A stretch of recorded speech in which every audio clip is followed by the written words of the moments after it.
Sveiki, draugai! Šiandien aš jūs kviečiu į nuostabią kelionę. Į kelionę, kur kiekvienas žingsnis, kiekviena kvėpavimo sekundė yra kupina ne tik pagarbos gamtai, bet ir gilios meilės jos link. Šiandien mes, Visagino Verdenės gimnazija mokiniai ir mokytojai, susirinkome kartu, kad padarytume kažką didžiulio, kažką, kas ilgai liks mūsų atmintyje ir širdyse. Mes keliame į mišką, į tą žalią, tylią vietą, kur kiekvienas medis yra mūsų planetos gyvo organizmo dalis. Kiekvienas iš mūsų, įsirėmęs šakėmis, tarsi laikome savo rankose mažą gamtos stebuklą. Mes einame miško takais, žingsnis po žingsnio, artindamiesi prie vietos, kur prasidės mūsų misija. Iš toli, iš paukščio skrydžio aukščio matosi gražus Visagino miesto vaizdas.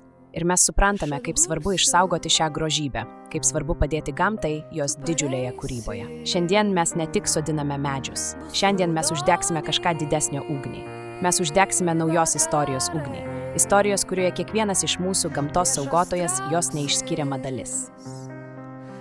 Dėka mūsų mokytojų pastangų, ši ypatinga kelionė tampa įmanoma. Jie mus įkvepia, palaiko ir tiki mūsų jėgomis. Ir štai mes čia miške, apsupti žalumos ir paukščių giedojimo, kuriame kuriamas ateities, kurioje gamta ir žmogus neišskiriamai susiję. Tegul kiekvienas mūsų šiandien pasodintas ąžuolas, beržas ar pušis tampa mūsų rūpesčio, mūsų dėmesio ir meilės šiam pasauliui simboliu.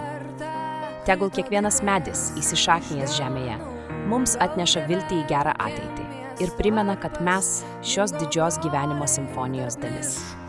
Ačiū kiekvienam iš jūsų, kuris dalyvavo šio nuostabaus dienos renginyje. Ačiū, kad esate su mumis. Ir tegul mūsų veiksmai šiandien tampa pavyzdžiu visiems tiems, kurie mus lydi. Atminkite, kad kiekvienas mažas žingsnis link gamtos, tai didelis žingsnis link mūsų planetos ateities.